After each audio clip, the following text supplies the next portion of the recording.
Even though a neurologist may take care of your brain, they're looking more at the health.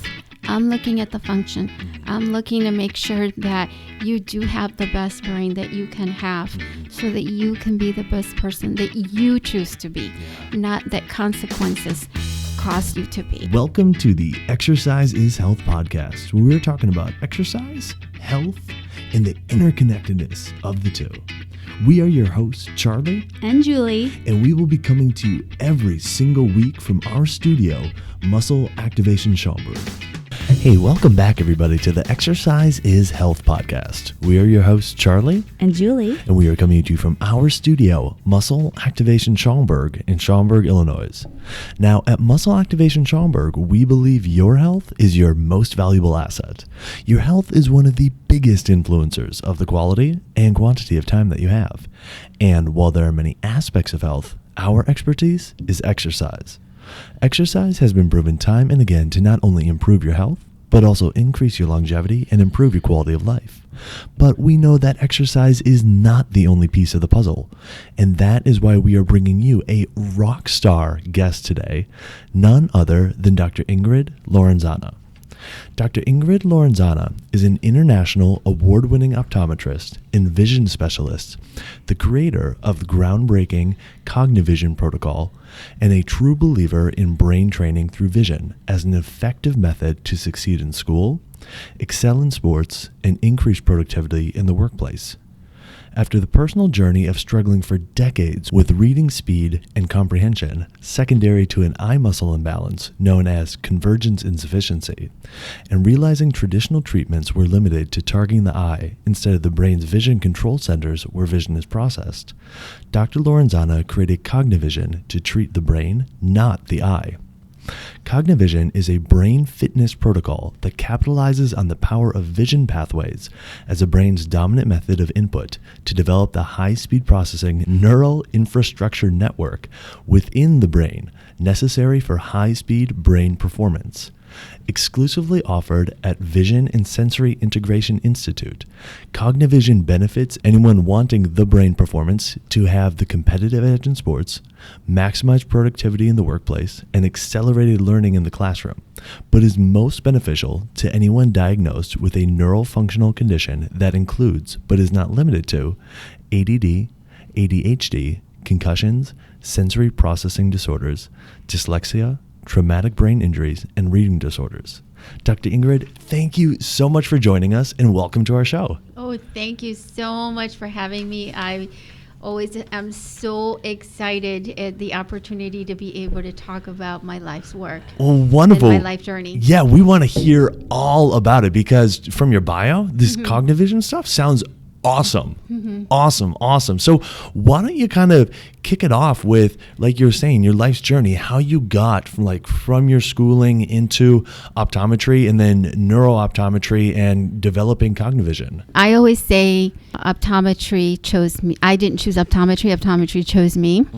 And, I'm learning the older I get, I'm a firm believer that things always do work out exactly as they're supposed to, even if it's not what you thought you planned.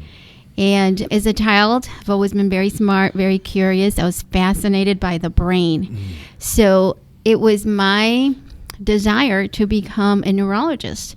As a child, I remember watching a lot of documentaries about the brain, and I thought it was so fascinating. Long story short, I grew up in Colombia, so Spanish is my native language. Cool. English is my second language. I came to the U.S. when I was 10, and then it just kind of, English, my second language, it just kind of seemed like nature that it was hard for me to learn to read fast and comprehend. That's probably the first time that I remember kind of struggling in school. Always did very well, but because the timing that it was right at the time when I had a big transition and it kind of made sense. On top of that, I had always worn glasses since I was 3. So it, was, my mom thought everything was fine with my eyes and it just made sense. Sure. And then I always had to work twice as hard. I remember not being allowed to go out and play very much because I had to study. High school, my classmates, I remember they go to the mall and I'd be like, no, I can't. College, I still did very well. I was fortunate to receive a full scholarship to go to college. Awesome. And in college, I again started to have more trouble. So my compensations in college were I would rewrite my notes all the time. I would tape record all my classes.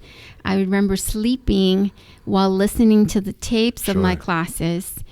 And I still did very well in college. And then I go to optometry school, and now it really gets hard because now I'm in class 8 hours a day, 5 days a week. And then on top of that, I'm expected to go and read 80 to 100 pages a night to prepare. So, so the workload really, all these compensations that I had been able to get through. So in college, in optometry school was the very first time that I would read for about 30 minutes and then I'd have to take a 2-hour nap. And prior to that, the words move on the page. And, you know, that was the very first time I got diagnosed with, you have an eye muscle imbalance. This is what the root cause of all your reading problems were. And I did the traditional classic treatments that allowed me to graduate and become a doctor. The words stopped moving on the page. I was able to read without having to take a nap. However, the next level of my phase, I became a faculty member in my profession. So I was a professor. And so now I'm looking to publish. And now the next phase I had trouble with is organizing my thoughts on paper and being able to make it through a lot of research and articles and things like that. So the point for me, even though I had then decided that this was going to be my specialty, I had a pivotal moment in my life where I'm like, I did the traditional treatment. It helped me, but now I'm not getting to live the way I want to live. So did it help me all the way? Sure.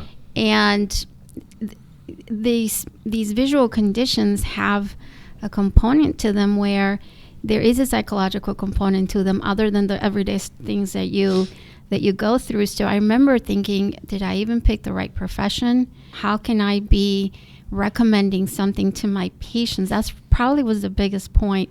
How can I be, recommending something to my patients for them to do the same thing when I know for me personally, although it helped me, it's not helping me be the person that I want to be. And so I'm like, there's got to be more, and timing and things always are exactly the way they're supposed to be. I joined up by God's mere nature, grace. I went to a conference. I met a fellow colleague of mine. And at the conference, I just said, I want to know what you guys are doing that's different. Because and it was funny because he and I just celebrated our 10th year anniversary. And he goes, I remember when I met you, you felt like you were a fraud. And he was right, because that's how I felt. So through some of his work, and he also introduced me to a neuroscientist and collaborating with her. And I think the gift that I can give to my patients. So from that meeting with those two colleagues, I then developed what is known today as Cognition. I'm probably the most informed patient. Sure. You had to use it on yourself. Because so then the mission was I used it on myself, and I did that in 2009. So the fall of 2009, between July when I met them and December of that same year, I read more than I had my whole life. Wow. It was like somebody opened the door to the world to me. And so then because of that, I'm like, I gotta do more. And so that's what then now has fully grown into what is Cognition today. It trains the eye muscles, but it also trains the vision pathways. And then even beyond that, 90% of the information into your brain is through the vision pathways. But at the end of the day, the best performing brains are those neurons that connect with each other. So Cognition treats the eye muscles, it trains the vision pathways, but ultimately it connects all the neural pathways in the brain. And that's what gives it that whole comprehensive, holistic, lasting effect. And that's where its beauty and its uniqueness. And so I remember for me as a person, when I first started to read easier, there was an emotional breakthrough where I was angry. And I'm like, God, why did I have to suffer for so long? And then once I was able to get over the hump, I now recognize that I've actually been given a gift, that it's the gift that my other colleagues don't have. If they don't struggle, if there's no necessity, they're not going to go look for other answers because they might feel that the status quo is fine because they don't experience it themselves. And so I now recognize my personal struggle, and that's why I call it my personal journey. Sure. And so I'm fascinated because now I'm back full circle, working with the brain just like I originally intended, but in a very unique approach that even though a neurologist may take care of your brain, they're looking more at the health. I'm looking at the function. I'm looking to make sure that you do have the best brain that you can have so that you can be the best person that you choose to be, not that consequences cost you to be. Sure. Yeah, this must be so impactful because one of the biggest topics that I hear about in school are like kids struggling to read, or, they're really smart. Like you were describing, like super smart. My kid's so smart, but they struggle to read, or, they struggle to be able to pay attention when it's something related to words. I remember me feeling like that and feeling like, dang. And someone once said to me, I think she's like a behavioral gal. She was like, you must have learned a lot of great compensations because you were a straight A student, all these things, but I still hate reading and I won't do it. And when I'm tired, like my stuff is filled with typos. Charlie's like, you need to take a break because our content is going down the hill. But you're absolutely right about that because there's so many components to that. And what I see, just like in myself, that the smarter you are, the more likely you are to make compensations, and the more likely you put yourself at a disadvantage to be picked up, right? Sure. Because we parents and teachers, we judge everything by, well, you're doing well in school, you're getting good grades, but they don't understand how hard it is to accomplish that and how much effort intuitively it takes out of you to do that. And then when you also then combine the other piece of it, that children don't know how to complain. So they're, you're getting good grades and the child's not complaining. The parents are like, everything's great. We're happy because we're getting the results we want. But the child doesn't know to complain because they don't know that there's a different way to see. Right. So they're not going to tell you, I'm seeing this when I should be seeing that. They don't know any different. So yeah, you're absolutely right about that. That's where then we get the psychological piece of you then become more anxious. So anxiety is something that very often builds up because you do the best you can and you still maybe didn't quite, like you said, he got now your mistakes, and I'm sure you gave it your all, and so this repeats itself. That's interesting. Well, that's such an interesting point, Dr. Ingryd, because like you were saying, hey, the metric that we typically measure a successful, and I'm using air quotes, a successful student by is their grades. And so our belief is that, well, if the student's getting good grades, that means they're comprehending the information, that means they're understanding it. And yeah, some students may have to work harder than others, but at the end of the day, they seem to be doing just fine. So if that's the metric that we, from the outside looking in, typically use, what metrics should we be using instead to kind of identify whether or not a kid is struggling in this manner, irrespective of what his or her grades are? That's a great question. And with kids, behavior is the key. So do they come home and they're exhausted? That shouldn't be the case. But you'll see that they can because they're in school and they're giving it their all, and they come home and they just break down. And they're exhausted. Very constantly, sometimes too, is fidgeting.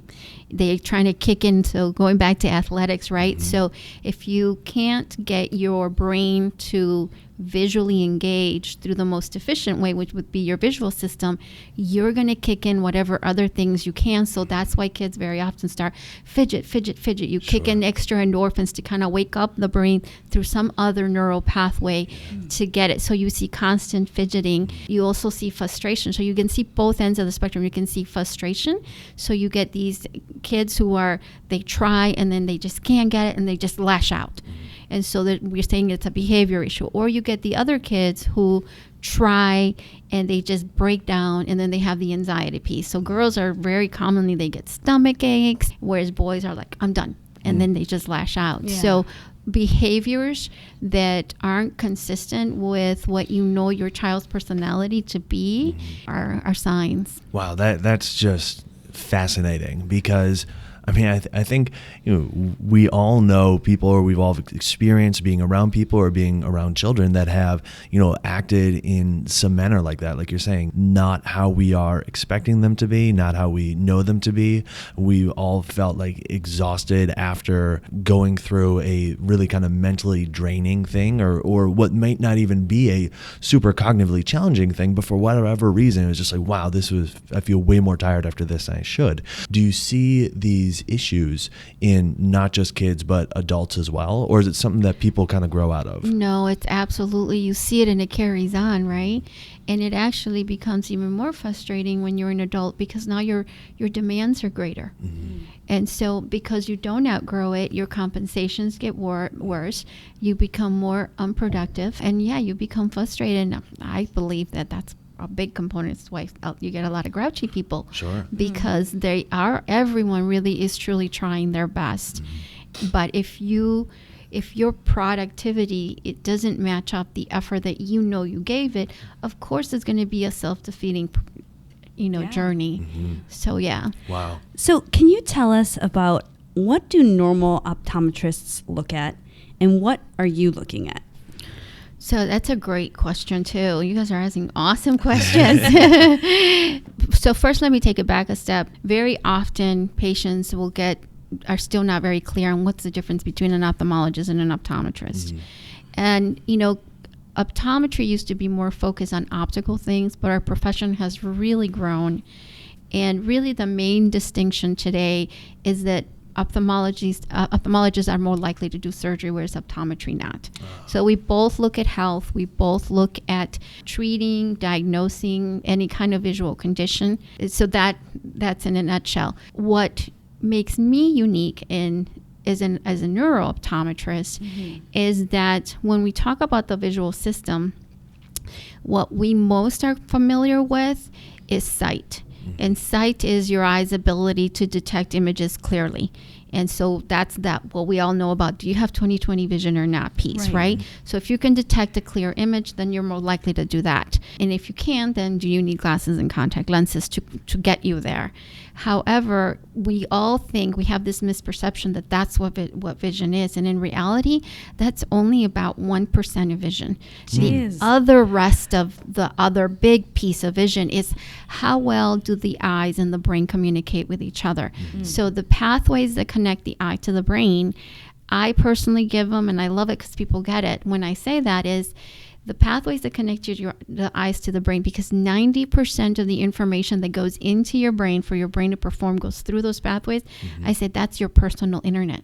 Mm-hmm. So when you think about it, and that's the piece, mm-hmm. and that's what I do that is so much different, that I focus on your personal internet. Mm-hmm. And so think about it, what happens to your phone, what happens to your computer. You're trying to watch a movie at home and your internet's slow. You download and download and download. Mm-hmm. That's the same thing as rereading. Okay. So you really... we're getting better and better at understanding more complex concepts when it comes to computers mm-hmm. and the internet. And so I love that, because that mirrors very similarly how the brain works. And so it's a great analogy, and then people can get it. Yeah. So there's a lot more to vision than just the eyeball. Absolutely. Absolutely. Yes. And that's what's so alarming, that unfortunately, there's a big component also that's commercializing my profession, right? Yeah, and so what you as a potential patient see is like free eye exam or mm-hmm. $19.99.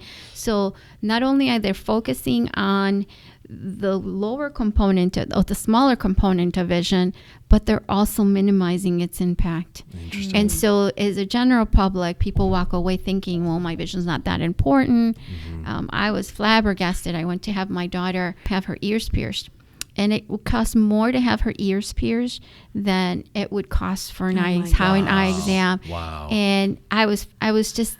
And people don't have a qualm about it, but because that's how they're being educated through the marketing of how it's being done, right?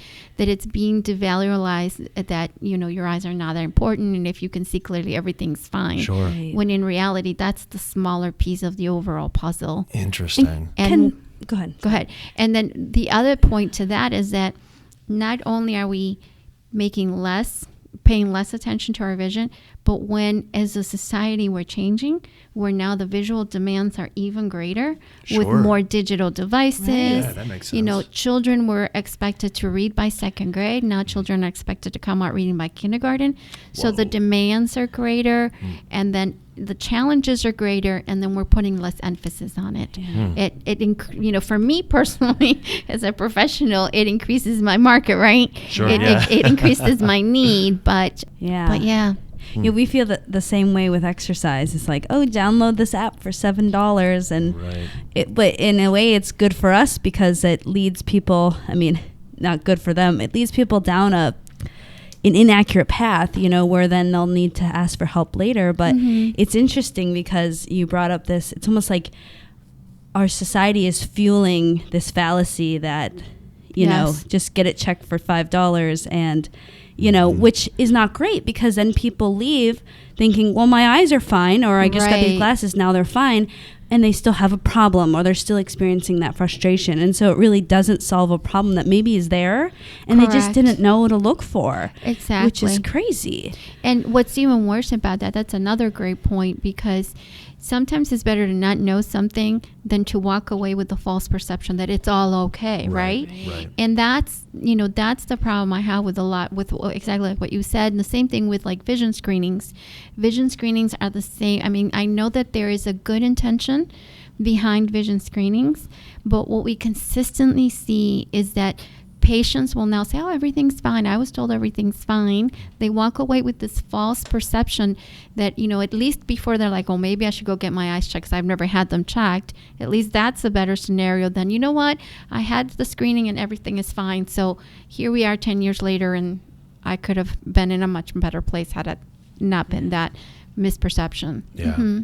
So Dr. Ingryd, you were bringing up some awesome stuff. I have a number of questions. And the first thing that's coming to mind is glasses. And what I'm curious about is if you find in your practice that glasses, I'm going to use the phrase, are overprescribed. What I mean by that is they are a relatively inexpensive way of treating a symptom of not being able to see well. And then to your earlier point, like it seems like, oh, well, once that symptom is taken care of, everybody just assumes like everything's okay. But over time, I think what we see is it's not like people are getting weaned off their glasses. They need thicker glasses and thicker glasses and thicker glasses, and which kind of begs the question, well, is anything really being addressed, or are the glasses just acting as a crutch? So I'd be interested as like what if you have an opinion on that or thoughts on that, what you see in your own practice. So I think that there is a place for glasses because very often not being able to detect a clear image is dependent on like the optical system of the eye itself. And that's where the glasses then can compensate for that. And I think that's where the difference is. They compensate for that sight component. However, when you're someone that, again, going back to the misperception, so when you're someone whose optical system was inappropriate, now you need the glasses, that also tells us that, the pathways that connect the eye to the brain, I don't want to get too complicated, but it's like legs, right? You're born with legs, but you don't know how to walk. You learn to walk. The same thing happens to the pathways that connect the eye to the brain. You're born with them, they're physically healthy, but they learn to process and see more precisely and transmit information quicker based on the information it receives from the eye. So if the optical system of the eye wasn't clear, then, and now you do get glasses, and then the glasses are compensating for the optical system, but they're not doing anything to make up for like the past 5-7 years that you haven't had that right input. And so you do need both components. And we see this is exactly what happens very commonly with children who have lazy eyes. That's why when you have a lazy eye, you can't just get the glasses, or you can't just get, very commonly people will go, well, if you have one eye that's lazy, not the other, let's patch the one that's not lazy and make the other one kind of work. But you can't make up for the past 5-7 years that you lost, right? and you can't make up for it, and you have to do something for it. So that's why you should be proactive, and that's kind of like what happened to me. I had a very strong prescription. I did get my glasses when I was 3, but I had 3 years. And what's so critical with kids is that those first 3 years of life is when the brain develops the fastest. You have this exponential rate of brain development and child development from birth to 3 years. So during my most critical time, I didn't have the right input.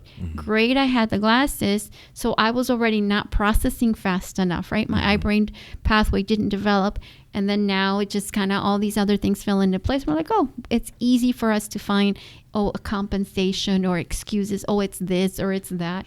And it's not till you finally fall apart, they're like, okay, what else is it? Right. Oh, that's really interesting. It's really interesting.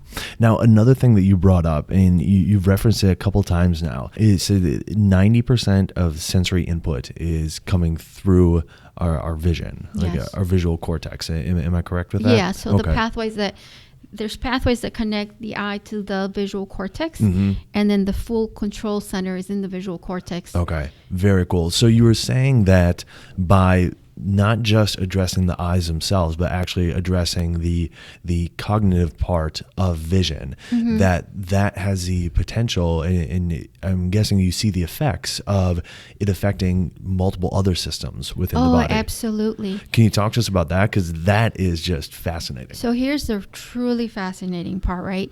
So your brain develops in a level of hierarchy. And the first part that develops is the most internal part of the midbrain, not to get too complex. It starts when the baby's in the womb. And knowing that the neurons in that area are forming in the right way, it's what helps the baby go through the birth canal. And then that first area then fully develops in you're at the latest by your first 3 years. And then that sets the tone that the next layer is where the visual processing area is. And then that is where then the visual cortical area is. And the 90% of it goes into the visual cortical area. But then when we talk about the brain, the part that where most comes to image is that white wrinkly part, the cortex, right? Okay, sure. So that's the last part that develops, but it's the most important part that needs to develop so that your child can be ready to learn and read. That's the part we need to do well in school, to do well in our job. And that one doesn't reach its full development until about 25 years of age. Okay. Wow. So the white area, the white cortex area that we know the first part develops is the visual cortical area, and the information goes from there and forward into your frontal lobe. So your frontal lobe doesn't fully develop until between 20 to 25 years of age. Okay. So going back to your question, that's why vision is so dominant, because it's the first neural pathway that develops, and then the signal that goes into that area has to be strong enough so that it can then continue on to get disseminated into all the other areas of the cortex area, so that those areas can also develop. Gotcha. Oh, that's really neat. I'm starting to see more through your examples and our questions what you mean by there's a part of your profession that's looking at the health of structures, right? Or the health of the physical bodies there. Right. But then you take it that step further to talk about, well, how is it functioning? Exactly. Right? Because you can have your eyeballs and you can have your neurons and you can have your brain. Correct. But what's going through all that? Exactly. You know, so I love all the examples because it brings it back to that first statement you said, where it's like some of us look at the health, which is important, and then you're looking at the function, which is a whole different world. And the two go hand in hand, right? Sure. So even when I talk about my Cognivision, yes, the core of my Cognivision program looks at the neural pathways in the brain, with the visual pathway being the leader and getting those pathways. But those pathways require health. They require the right nutrition, the right hydration, the right amount of sleep because they need to rest, the right amount of exercise, because as dominant as we are visual, at the end of the day, the better you get neurons that connect to each other, movement, exercise with vision and auditory, like the major goal 3 neuron types. So the more you connect them together, the more you do that. That's why it's awesome to do exercises with music. Interesting. Because you're creating more neural pathways, right? Sure. That's cool. So when I think about going to the eye doctor, like, to be honest, I don't even know if I go to an optometrist or an ophthalmologist. Exactly. But And you're not any different than a lot of other people. You're right. so when I go there, my assumption is, okay, I'm going to sit in a chair. This person's going to look at my eyeball with some like crazy magnifying glass or something like that. Or the puff test that nobody That's right. has. That's the only thing people love, right? Yeah, then we look at some red dots, and then we do that triangle thing. And at the end, the doctor's like, so, your vision is something, and we're going to get glasses or you're good, So what are you doing at your office? Because this is what I vision that would happen when you go see an eye doctor. Yeah. And I think you're absolutely right about that. So I'm very innovative in that I merge, and I don't look at my patients as a set of eyeballs. I look at you as a person with a set of eyeballs, right? That give you the information for your brain. And so what do I do differently? I look at signs that may tell me, any sign that I see in the eye of redness, inflammation. Automatically, I'm of the belief that that's telling me what's going on in your body. So we talk about diet. So if you have allergies, if you have dry eyes is a huge one right now, where if I see dry eyes, I start to look at the glands that make tears in your eyes. And if those glands are clogged, they're generally clogged with buildup that's consistent with cholesterol. And so then we talk about cholesterol and we put you on so I look at your eye. I'm an eye reader. But to treat you as a person. Sure. And so if I see any kind of disease or anything like that, whether it be diabetes, it tells me what's going on in your body. When I look at vision function, it tells me what's going on in your brain. Is this a brain that is performing? So I look at things like eye movements. I look at muscle balance. I look at dynamics of vision. So I might not just, can you see one or two, but what happens to you when I bring this in and out? Can your eyes work in synchronicity? And then I do take a lot of symptom surveys, because just like exercise, right? You can have the ability to do something, but do you have the ability to do it for an extended period of time without getting fatigued? Your vision is the same way. So patients can be like, maybe they'll sit in the computer for 20 minutes and everything's fine. But now if you're in a job where you need to sit in the computer for 4 or 5 hours, now you're going to get fatigued. So I look at both of those components, not just vision function, but the stamina of that visual function.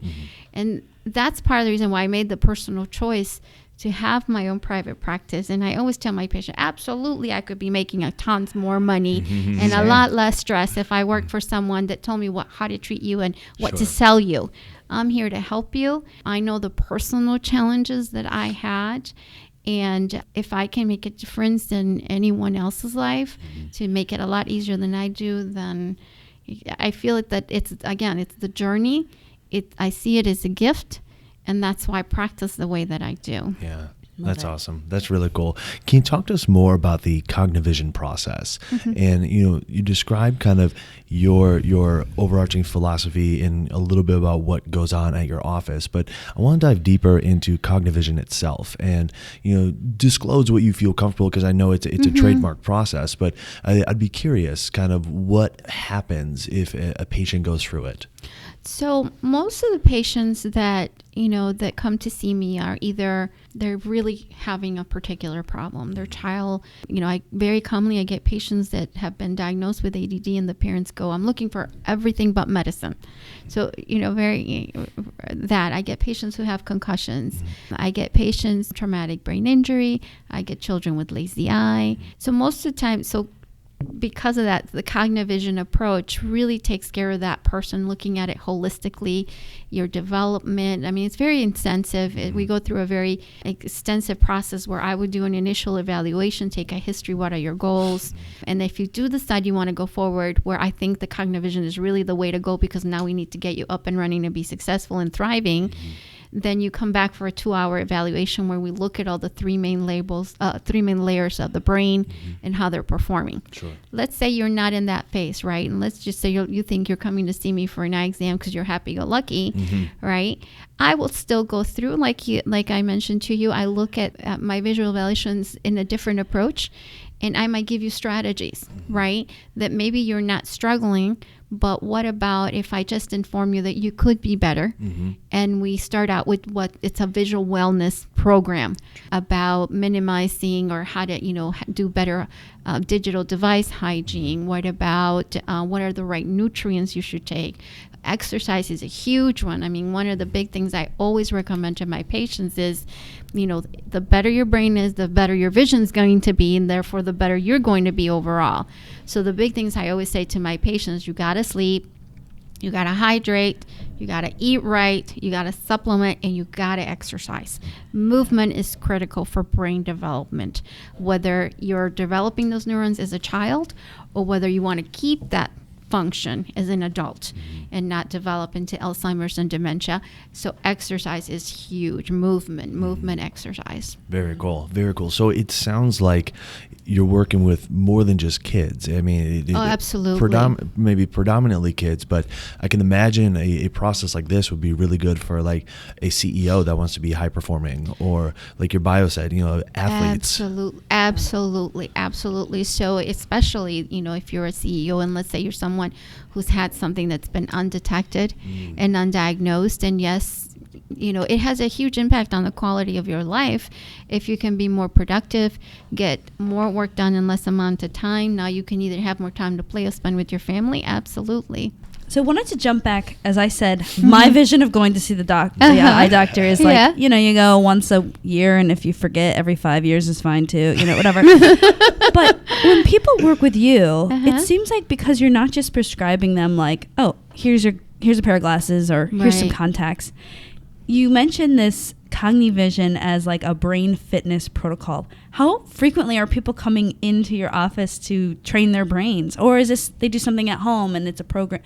I don't know if you can share that, but how frequently are people working on this? So when patients do come in, depending on how quickly their goal is, I like to keep them on a twice a week schedule where they come in 1 hour session twice a week. At that rate, people start to notice an impact and a difference within about a month to a month and a half. Sure. I have had, newer cases where people come in either 3 times a week, and I've even had, I had patients that have, especially the patients with a lazy eye. I just finished a patient who, he's 45, he's had his lazy eye, he's known about it, but now he's up for a promotion, and now there's visual requirements. So now so we had a timeline, and so he was coming in 3 to 5 times a week to meet that goal. So it's very, everybody's brain is evaluated, everybody's brain is treated, but how that is accomplished is customized to what your goals are and what your needs and what your time requirements are. Very cool. Awesome. Very neat. So you mentioned a phrase, and it spurred another question that I had from earlier. And you said digital device hygiene. And what I want to learn more about that, and specifically the effects that you see of screen time on people's eye function, whether it be kids, we can start with kids, but then, as people grow older, and like work-related screen time as well. Can you speak on that a little bit? Yeah, absolutely. I mean, that's a whole podcast by itself. I was going to say, we can just go kind of surface level here and then dive into that later. There's huge impacts on the digital devices. Number one is movement, so going back to exercise. Kids are going on their devices at a much younger age. So kids are not, moving around. They're not jumping around. They're not climbing trees. And movement is critical for brain development. So that's number one. Number two, the younger you start using a device, the devices are the parts of the brain that are being stimulated, basal ganglia, which are the receptors for how quickly, you're satisfied. Yeah. So now we're getting all these disorders. So not only are you getting trained, but now your brain is getting trained in the wrong manner. Oh, sure. So you're developing addictive patterns. That's in the little kids. Now we're talking about adults who are on the computer all the time. Now you're getting the more sophisticated, because we've grown into the digital devices becoming more and more sophisticated and higher resolution.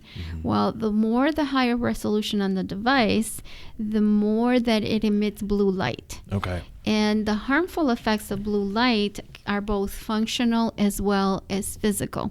So we're seeing that a higher blue light gives you the same effect as UV.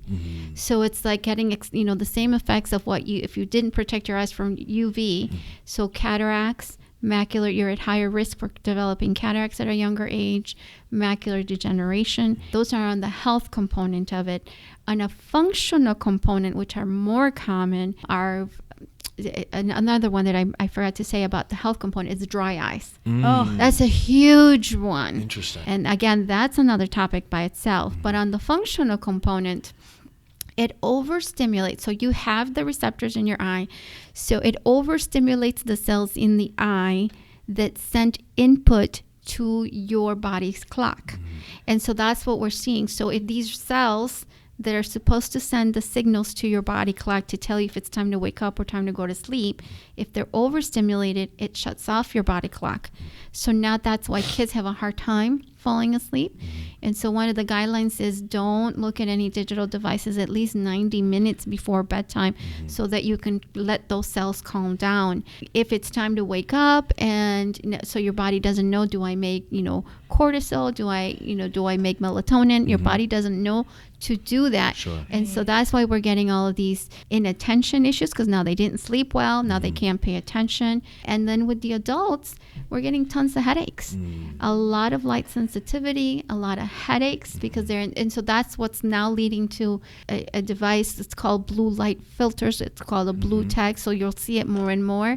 Another way to do that is through supplementing. So you can either get a filter on your glasses that protects you against the digital device effect, but also vitamin A is huge. So vitamin A, and I'm sure you've seen the commercials, lutein. That's why. Gotcha. So vitamin A is coming to the surface as one of the most potent antioxidants. And then when you combine, and so it's that lutein effect that it helps protect your eyes against the digital devices effects.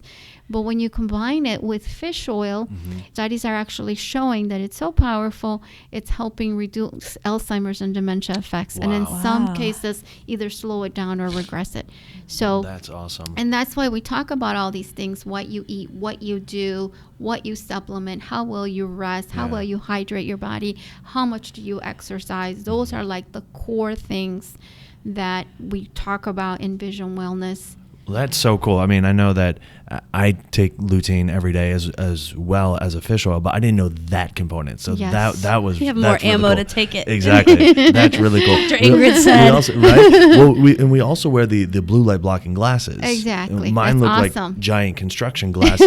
Julie's are a little bit more stylish. I need cool ones that are kind of clear. But we do wear those every night. And I know personally for myself, if I'm traveling and I don't wear them, or if it's a night where I'm like, oh, you know what, I'm not going to watch that much TV or something like that, and I choose not to wear them, I definitely notice a difference in my sleep. I definitely notice a difference in how calm my body feels and when I go to lie down to go to bed.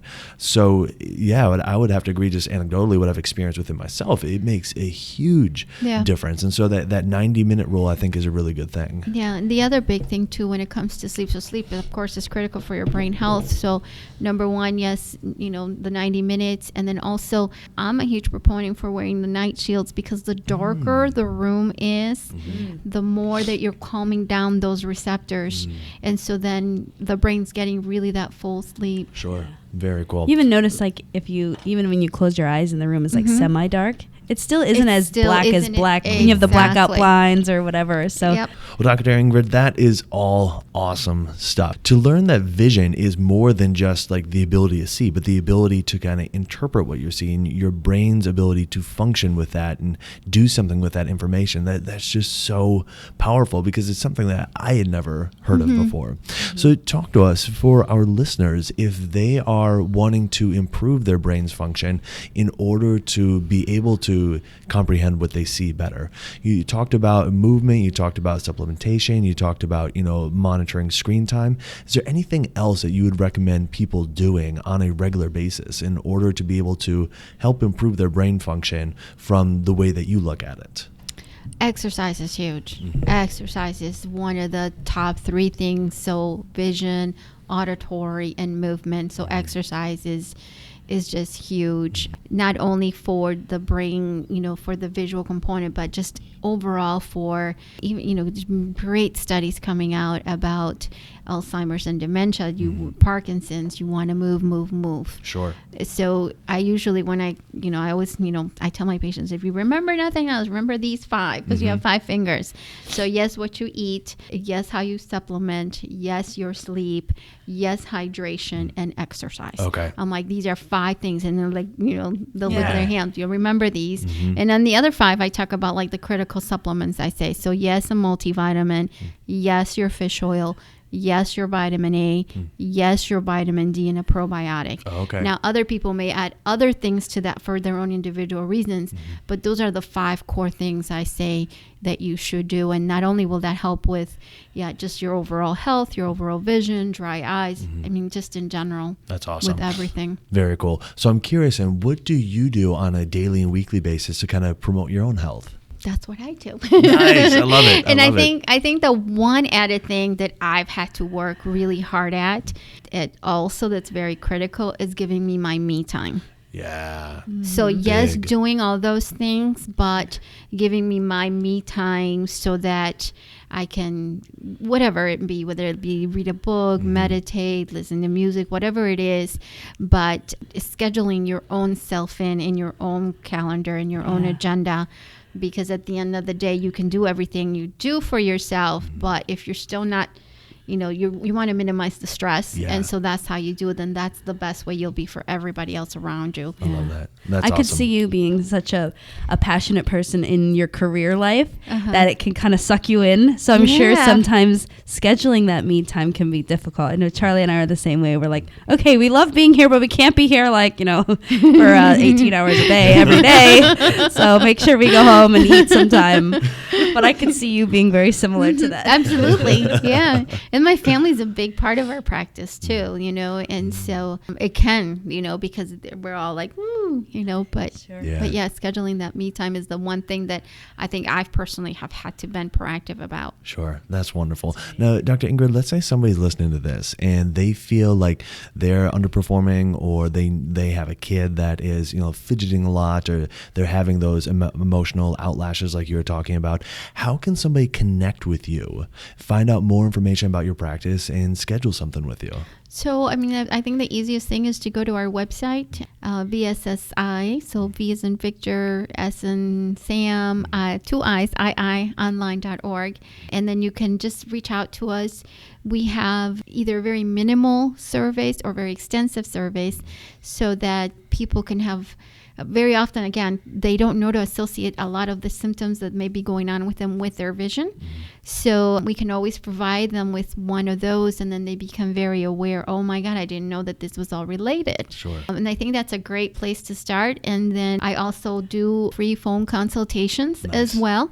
So if they, if they go reach out, they'll fill out the survey and they want to discuss it and then decide, how do we come up with a strategy that works for you? We go forward. That's awesome. And also, I know you guys are active on Facebook and Instagram. Yeah. I'm actually a Facebook, Instagram fan.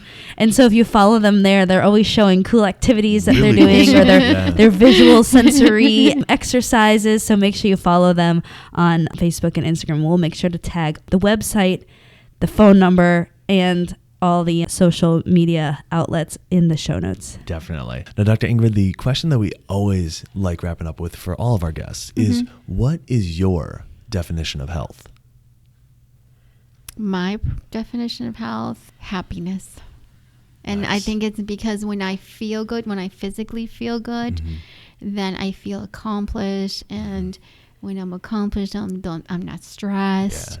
And I feel happy, and then I just get to do whatever I want to do. And I think that's the thing, that health gives you the freedom to live life by choice and not by consequences. Yeah. That's awesome. Nice. That's definitely something we talk a lot about here, is just being able to do the things you want to do when you want to do them for as long as you want to do them. Absolutely. So that's wonderful. Well, for our listeners, who do you know that needs to connect with Dr. Ingryd and her team? Who do you know that may be struggling a little bit to, whether it's reading, whether it's with ADHD, whether it's with those emotional outlashes? Share this episode with them so they can learn of the amazing work that Dr. Ingryd is doing. And while you're online, if you wouldn't mind, head on over to iTunes. Leave us a rating and review because it helps other people find this information. If you found value in this conversation at all, leaving us a rating and review helps us show up in searches when people are looking for exercise and health-related podcasts, and it means the world to us. Well, thank you so much for tuning in. We always appreciate it. Have a fantastic week, and we'll talk with you all next week.